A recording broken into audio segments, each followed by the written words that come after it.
Bwana Yesu asifiwe, mtumishi wa Mungu. Ninakusalimu tena katika jina la Bwana Yesu Kristo.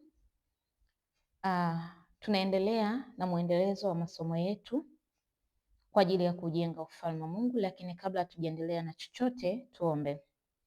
Bwana Yesu, wewe ni Mungu, hakuna Mungu kama wewe. Asante kwa ajili ya neema hii ambayo umetupa. Jina lako ni kubwa na limetukuka sana. Ninakubariki, ninakutukuza kwa sababu hakuna Mungu mwingine zaidi yako. Mungu ni wewe tu, Yesu Kristo, uliye mkuu na wa pekee sana. Bwana Yesu, ninasogea mbele zako katika damu ya Yesu Kristo. Mimi na huyu mtumishi wako tumekuja tena mezani kufundishwa na wewe. Ninaomba Roho Mtakatifu atufundishe na atupe neema ya kufundishika katika jina la Yesu Kristo, amen.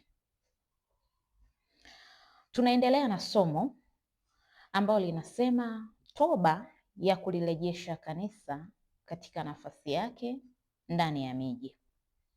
Katika somo hili tumepita katika hatua mbili za kutubu au hatua mbili za toba.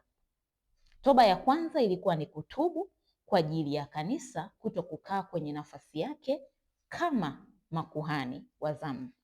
Tukamwangalia Habakuki, na Mungu akupe neema ya kusikiliza kwa kurudia mpaka usikie msukumo ndani yako wa kutubu, na kutubu mpaka uone unaingia kwenye nafasi yako kama kuhani wa zamu, au tubu kwa ajili ya mtu mwingine, tubu kwa ajili ya kanisa kwa ujumla wake, mpaka uone ndani yako umemaliza kutubu. Roho Mtakatifu atakupa kujua.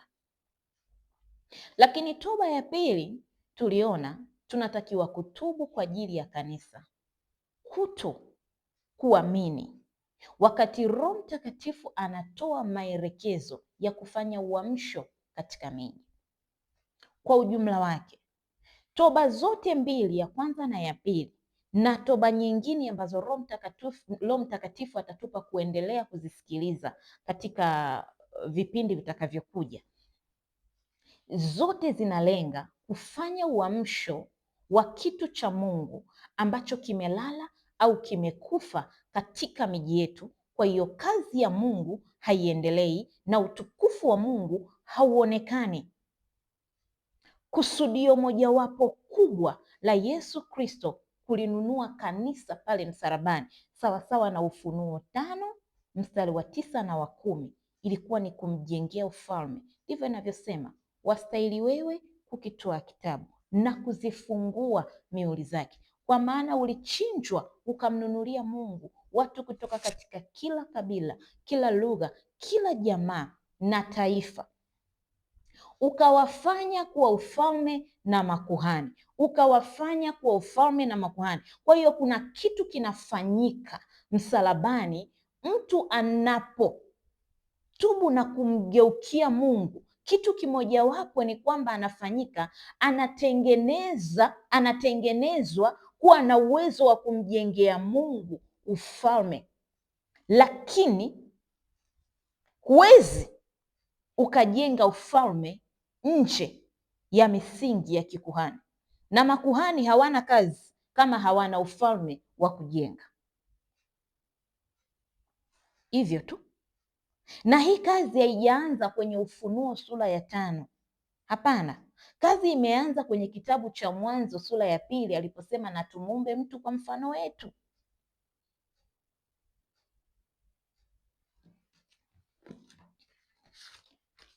Ni mwanzo, uumbaji wa mtu umeanza Mwanzo sura ya 1 mstari wa 26. Mungu akasema na tumfanye mtu kwa mfano wetu, kwa sura yetu, wakatawale samaki wa baharini na ndege wa angani na wanyama na nchi yote pia na kila chenye kutambaa kitambaacho juu ya nchi. Kwa hiyo na tumfanye mtu kwa mfano wetu, wamtengeneze mtu. Unaona neno kumfanya umeliona kwenye Ufunuo, uwafanye kuwa ufalme na makuhani, lakini hili neno lilitamkwa kwa mara ya kwanza kwenye kitabu cha Mwanzo, kwa mfano wetu upi? Wakatawale. Kwa hiyo kitu ambacho Mungu alikiiga kutoka kwake wakati anamuumba Adamu ni suala la utawala, ni suala la kutengeneza mifumo ya ufalme wa Mungu na kuusimamia. Unamuona Adamu ameanza kazi hiyo immediately, mara tu alipoumbwa kwa ukamilifu. Ninaposema kwa ukamilifu, maana yake alipoumbwa akapewa na mwanamke, kwa sababu swala la mwanamke na mwanaume ni swala la Kristo na kanisa, kwanza kwenye swala la kumjengea Mungu ufalme. Lakini kazi hiyo kwenye nyakati hizi imelala. Kazi ya kanisa kumjengea Mungu ufalme imelala. Ufalme unahitaji eneo. Ndio maana tunasema Mungu kwenye miji, Mungu kwenye taifa. Ulimsikia anasema ulimnunulia Mungu watu kutoka katika kila kabila, kila lugha, kila jamaa na taifa. Kwa hiyo hujazaliwa kwenye hilo kabila kwa bahati mbaya, hujazaliwa kutoka kwenye hiyo jamaa kwa bahati mbaya. Wewe sio Mtanzania kwa bahati mbaya, kwa kusudi kabisa. Na kusudi mojawapo ni kwamba una kitu ndani yako ambacho Mungu anatakiwa akitumie kwa ajili ya ufalme, kujenga ufalme wake kwenye eneo ulilopo, kujenga ufalme wake kwenye Tanzania hii. Lakini kanisa halifanyi nafasi yake, halifanyi kazi yake. Kwa hiyo utukufu wa Mungu hauonekani kwenye miji yetu. Ndiyo maana tunatakiwa kuingia kwenye toba. Toba ya pili, wakati tunatembea kwenye mfululizo wa toba ya pili, tulipata kama umesikiliza clip mpaka mwisho, tulipata changamoto ya sauti kule mwisho ilikata. Na kule mwisho ndio kwenye eneo hasa ambalo lina maelekezo ya nini utubu na utubu aje. Ndiyo maana leo sijaja kuleta mfululizo wa toba ya tatu. Leo nimekuja kumalizia ile clip kule mwisho ambako sauti ilikata, ili tuingie kwenye toba, kwa sababu lengo sio kusikiliza, lengo ni kutubu. Toba ndio mlango mkubwa wa uamsho wa vitu vimekufa, vitu vimelala, kazi ya Mungu iliyokufa na kulala. Toba ndio mlango pekee. Tulikuwa tunatembea kwenye Yohana 11, Yohana sura ya 11. Ni kisa cha kuugua kwa Lazaro, kufa kwa Lazaro na kufufuliwa kwa Lazaro. Kwenye kisa hiki mstari wetu ambao unatupeleka kwenye toba ni Yohana 11 mstari wa 40. Yesu akamwambia, mimi sikukwambia ya kwamba ukiamini utauona utukufu wa Mungu? Hapa ndio toba yetu hasa iko. Walikuwa katika mkakati au katika strategies, na nataka kusema walikuwa katika mchakato, katika hatua za kumfufua Lazaro.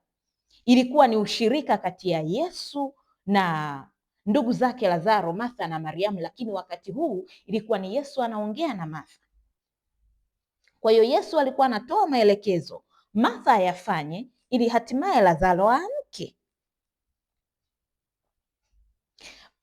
Ilipofika kwenye maelekezo ya Martha kulitoa jiwe kwenye kaburi, Martha alisita, na kwa sababu alisita alifanya dhambi, kitu ambacho inawezekana hujawahi kukiona kama dhambi, na inawezekana hujawahi kuona katikati ya mstari wa 40 na wa 41. Hapa katikati palikuwa na toba kwanza, la sivyo hakuna kitu kingeendelea. Huo ndio utaratibu wa kazi na Yesu Kristo.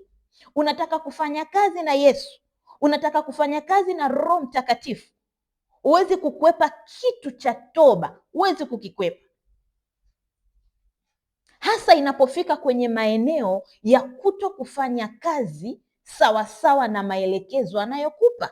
Neno la Mungu kwenye kitabu cha Warumi 14 mstari wa 23 linasema, tendo lolote linalofanywa pasipo imani ni dhambi. Kwa hiyo ukiona umeongea lile neno halijasukumwa na kitu cha imani kutoka kwenye moyo wako, linahesabiwa mbele za Mungu kuwa ni dhambi. Haijalishi umetamka neno la Mungu, haijalishi umetamka maneno matamu mbele ya macho ya watu kiasi gani, lakini neno lolote unaliongea mbele ya Yesu Kristo, hata kama ni mbele za watu, lakini sikio la Yesu limesikia ulichokisema na lile neno la Mungu halijasukumwa na imani kutoka ndani ya moyo wako, ni dhambi. Waebrania 10:38 inasema, Waebrania sura ya 10 mstari wa 38, lakini mwenye haki wangu ataishi kwa imani. naye akisitasita, roho yangu haina furaha naye. Kwa hiyo siku ile Martha alimuhuzunisha Roho Mtakatifu. Wote tunasoma kitabu cha Wathesalonike wa kwanza kama sijakosea, sura ya 5.